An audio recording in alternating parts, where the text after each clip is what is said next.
నేను విన్నదైతే పవన్ కళ్యాణ్ గారు చంద్రబాబు గారు పవన్ కళ్యాణ్ గారిని భవిష్యత్తు లీడర్గా ఎమర్జ్ చేయడానికి గతంలో చెప్పున్నారట.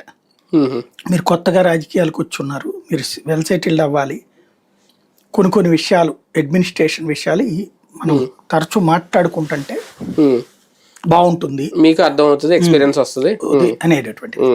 అందుకు పవన్ కళ్యాణ్ గారు కూడా ఒప్పుకుని తరచూ కలుస్తున్నారట. అంటే టీడీపీ వాళ్ళు చేస్తున్న ప్రచారం ఎంతవరకు వస్తుందో నాకు తెలియదు. టీడీపీకి సంబంధించి నాకున్న కొంతమంది మిత్రుల ద్వారా తెలుస్తున్నటువంటి విషయం ఏంటంటే, లోకేష్ని అట్లాగా పిలిచి చెప్తున్నారట. 2-3 గంటలు కూర్చుంటారట లోకేష్ కూడా చంద్రబాబుతో, వారంలో ఒకసారి. అలాగే ఈయన 2-3 గంటలు కూర్చుంటారట, వారమా 10 రోజుల ఇట్లాగా.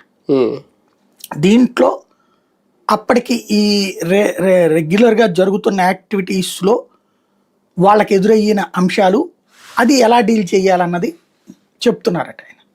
అంటే మనకి అధికారులు వ్యవహార శైలి ఇదంతా ఆయన 40 ఏళ్ల అనుభవం ఉన్న వ్యక్తి కదా ముఖ్యమంత్రిగా.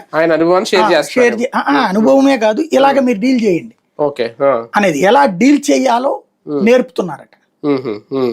అదే సందర్భంలో లోకేష్ కి కూడా నువ్వు సీఎం కావాలి, నీకు ఎప్పటికైనా ఈ కుర్చీ నీదే, ఈ ఛాంబర్ నీదే, అయితే నువ్వు పబ్లిక్ ఆమోదయోగ్యంగా తయారవ్వాలంటే అన్ని అంశాల మీద పట్టు ఉండాలి అని ఆయనకి నేర్పుతున్నారట. అంటే ఒక రకంగా క్లాసులు చెప్తున్నారు. అది అడ్మినిస్ట్రేషన్